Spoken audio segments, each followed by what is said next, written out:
Today's video at a World War II gun emplacement had 16-inch cannons. In World War I, there were smaller cannons.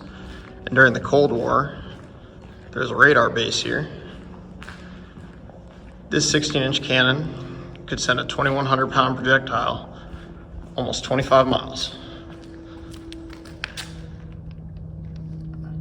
It's quite the cannon barrel.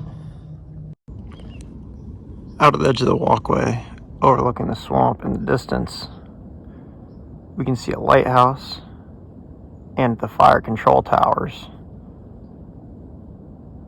right to the right of the lighthouse.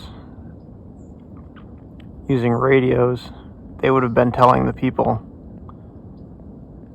at the guns where enemy ships were out in the Atlantic, which you can just see right over the top of the grass, where to fire and what range to fire at.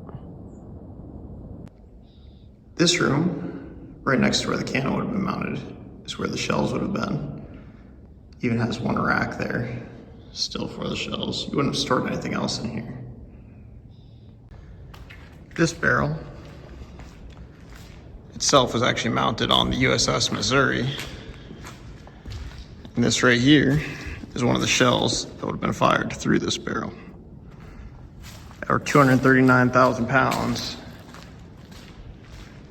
It's about as heavy as a rifled barrel gets.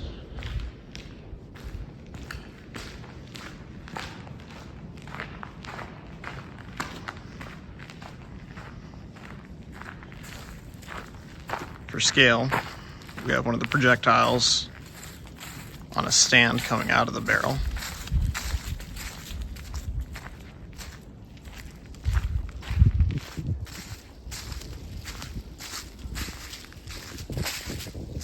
Pretty impressive. Right by the weapon emplacement, there's an old cemetery with dates as late as 1923 from farmers who would have lived on the island.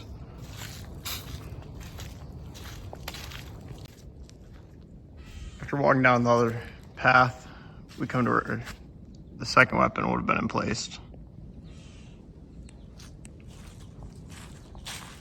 It's hard to put to scale how tall this entryway is, but it's pretty large.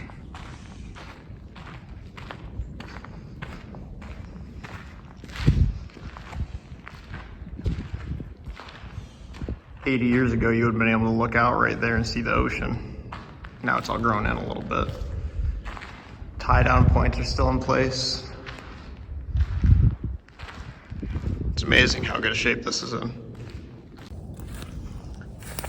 That's all there is for that gun emplacement. But now we're gonna go investigate what appears to be a bunker out in the woods. Thanks for watching, and we'll see you for the bunker video.